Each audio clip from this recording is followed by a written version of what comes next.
What is going on, guys? I am Consumer Tech Review, and today I'm doing a buyer's guide for the upcoming Xbox Series X and PS5. Now, I'm gonna go over everything for everyone, beginners and people that know a lot about all the technology and specs for you guys so that you know the exact right TV for you, because it's not going to be the same for everyone. Now, the reason I'm making this video is because I recently made a video called the best TV for the Xbox X Series and PS5, and a lot of people got really mad at me over a lot of things. So I'm gonna go over why I picked that one as the best bang for your buck for the upcoming consoles. And I'm gonna prove a lot of you wrong, which you're not gonna like. So please don't get mad at me. Now, the first thing we're gonna talk about is HDMI 2.0 versus 2.1. So a lot of people think you need an HDMI 2.1 connection to even utilize the upcoming consoles. Otherwise, you're not gonna be able to get 4K at 120 FPS. That I'm now going to prove wrong.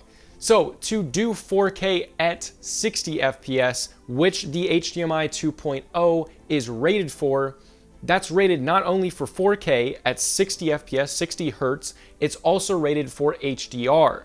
So you can actually get 4K at 120 FPS by changing your color profiles by not doing HDR. So if you turn off HDR, you can get 4K at 120 FPS easily because HDMI 2.0 has the bandwidth of 18 gigabits per second, and doing 4K at 120 Hertz only takes 16 gigabits per second. So you'll have plenty to do that if you turn HDR off. So that's the first kind of thing. If you want a TV that's less expensive that you can do 120 at, but you want HDR, you are gonna need to get an HDMI 2.1 TV. However, for me, that's not worth it at all. And you might be about to click off the video, but don't just do that yet. I'm gonna explain the whole reason why I don't think it's worth it. But the first reason, the biggest reason of all, is both the Xbox Series X and the PS5, they're not designed to do 4K 120 FPS. You can go through the websites, that's not what they're designed for. They are compatible. It is possible to do 4K 120 FPS.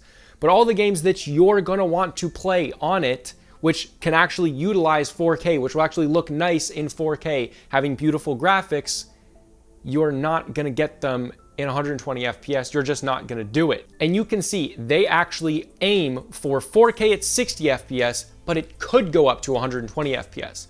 So for me, that's the biggest reason why not to get a HDMI 2.1 TV. Because HDMI 2.1 TVs are going to be exponentially more expensive than an HDMI 2.0 while still having a 120 Hz screen and HDMI 2.0. Now, you might disagree with me. However, it's not just as simple as HDMI 2.1 and 2.0. We're going to go over the 4K side of things. So basically, for a TV, you're going to want 120 Hertz. You're going to want a panel that's going to refresh at 120 Hertz, because I think this is actually going to be way bigger than 4K gaming. Everyone's getting super excited about 4K gaming.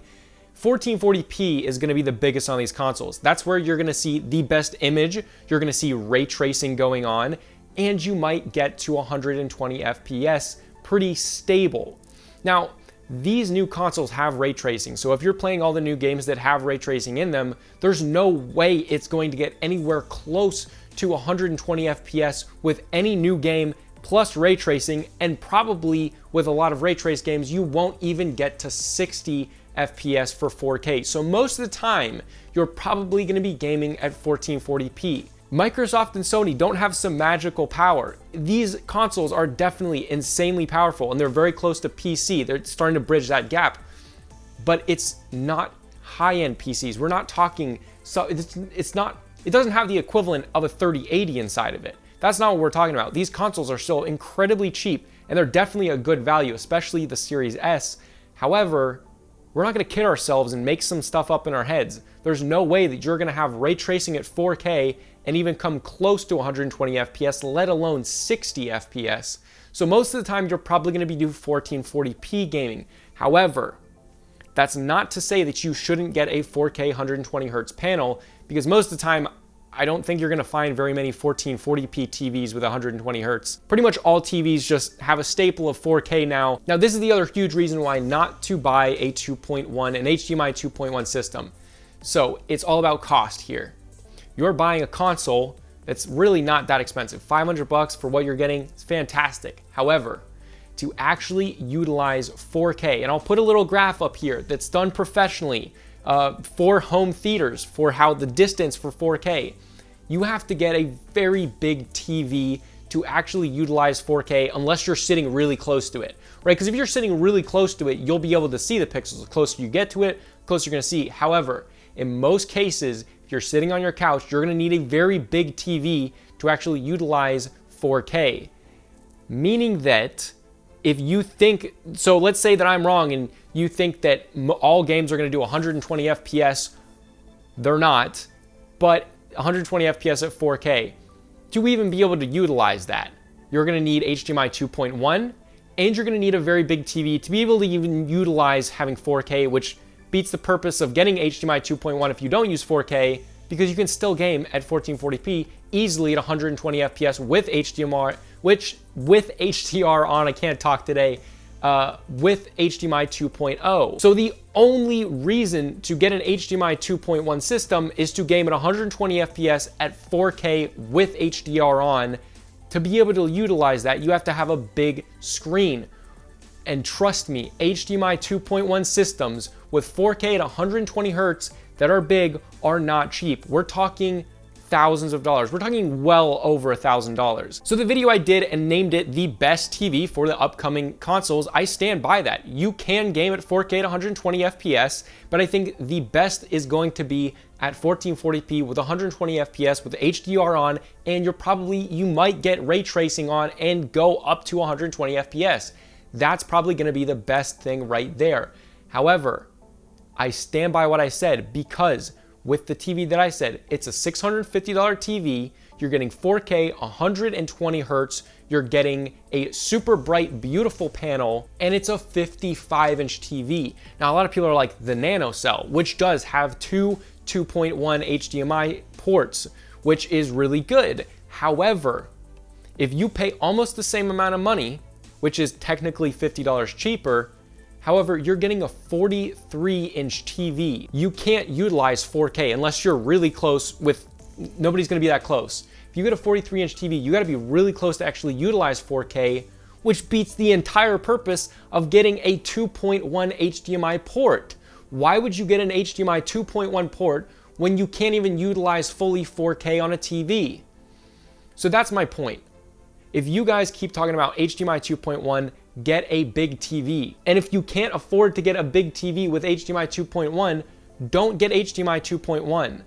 Get a smaller TV and don't get HDMI 2.1. The cost is gonna be massive between the two of those. If you wanna get a 43-inch TV, don't worry about 2.1. It's not important. If you wanna get a 55-inch, don't worry about it, it's not important. It's only when you start getting into the 65-inch, 75-inch, and plus sizes that you're going to need 4K with the 2.1. And you will be paying a ton of money for those, probably $2,000+ for those TVs. Is that really worth it with a console that's worth 500 bucks? Get a PC if that's what you're gonna do. So it doesn't make a whole lot of sense to me. Now, the other thing that people are saying is future-proofing. Get HDMI 2.1 to future-proof it. In my opinion, which I do have some knowledge on this, that's not a good idea. A lot of people say, oh, future-proof. A lot of people are trying to sell you something. So here's why you shouldn't try to future-proof it with HDMI 2.1. Just as we've seen with ray tracing, in the beginning, the 20 series cards were not really worth the upgrade for the ray tracing capability that you just want to get. And as you can see now, you can pretty much build a ray traced gaming PC very cheap, and the new consoles coming out, even one that costs $300, are gonna have ray tracing in it.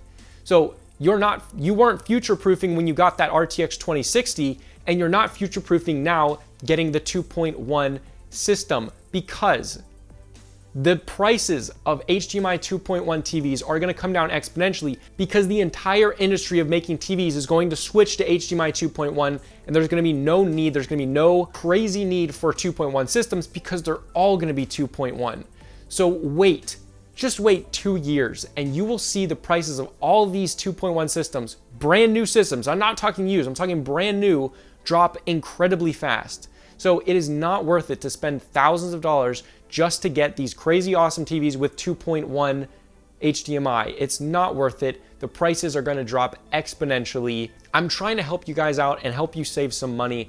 But the biggest thing is, if you want to game at 120 hertz at 4K, whether on a 2.1 system or not on a 2.1 system, if you're going on HDMI 2 or HDMI 2.1, if you want to game at 4K at 120 FPS, you're not going to get the best graphical performance. It's not going to look the best, right? And that's regardless of the TV. Just because the graphics are going to have to be turned down to a lower setting, ray tracing is obviously not going to be on. So already by gaming at 4K at 120 FPS, it's not going to look the nicest. These consoles are really not designed to do 120 FPS, and that's what it comes down to, and that's why future-proofing is not important. That's why having HDMI 2.1 is not important for these upcoming consoles. Maybe the next generation of consoles, or maybe if they do something like an Xbox Series S X and they ultra power it, maybe then. However, again, unless you're going to get a big TV, that won't matter. So basically, this is what I'm saying. The only reason to spend a ton more money on a TV like the NanoCell, opposed to something like the TCL 6 series behind me, is if you're gonna get a massive screen. That's the only reason to do it. So unless you're gonna drop a ton of money on a massive screen, don't do it. It's not worth it. Now, the other thing I'm gonna talk about is the NanoCell does not look as nice as this TV. This is $650 for a 55-inch. You get the NanoCell for 43 inches. It's not gonna look as nice as this. This QLED TV is gorgeous. It has some of the best colors, brightness for how much it costs. It's not an OLED. It's not a crazy expensive TV. It's $650 for a 55-inch, 120 hertz, 4K, THX certified gaming mode. You get a lot in this TV. The actual quality of the legitimate picture, not all the specs, the actual picture, how it looks to you, how vibrant it is not gonna be like it is on the NanoCell. The NanoCell is not gonna be as bright as this one. So to actually get what this thing looks like, as well as getting HDMI 2.1, as well as getting 120 hertz and all that, you're gonna have to spend a lot of money. And honestly, at this point, it's not worth it unless you got the money. If you got the money, you wanna spend $2,500 on a TV for a $500 console, go for it. However, what I would say is don't upgrade to 2.1. It's really not worth it yet. The technology world changes so quick, and this was such a new technology. The first TV that had it was LG did it in 2019. It's only a year ago, and it hasn't even been widely used. Now, because of the crazy want for 2.1, and obviously it just changed, give it another year. It is going to be on every TV. So once you wait for that, once that happens, you won't even need to worry about it. We'll have enough bandwidth for everything, and it'll be cheap. It'll be at a normal, good price. So I really hope that this video helped you guys out. I'm not doing this because I'm trying to sell anything, and nobody paid me for this. I bought this TV myself. Somebody said this is definitely a paid review. It's not a paid review. You just don't know what you're talking about. I'll also include Amazon links below to the two TVs I talked about the 6 series that I have back here and the NanoCell, which are both really great budget TVs. But again, if you're gonna get that NanoCell, get the bigger one unless you're gonna be really close to the screen. If you're gonna be really close to the screen and you're gonna see all the individual pixels at 4K, that might be a good TV for you. And if you guys want to check out the actual review that I did on this one and why I told you that it is absolute best bang for your buck for the upcoming consoles, click on it. It should be right here. If you guys enjoyed this video and it helped you out, help me out, throw a like below. But this was Consumer Tech Review. Watch that video on the best TV bang for your buck. This one back here. This was Consumer Tech Review. And I'll see you guys later.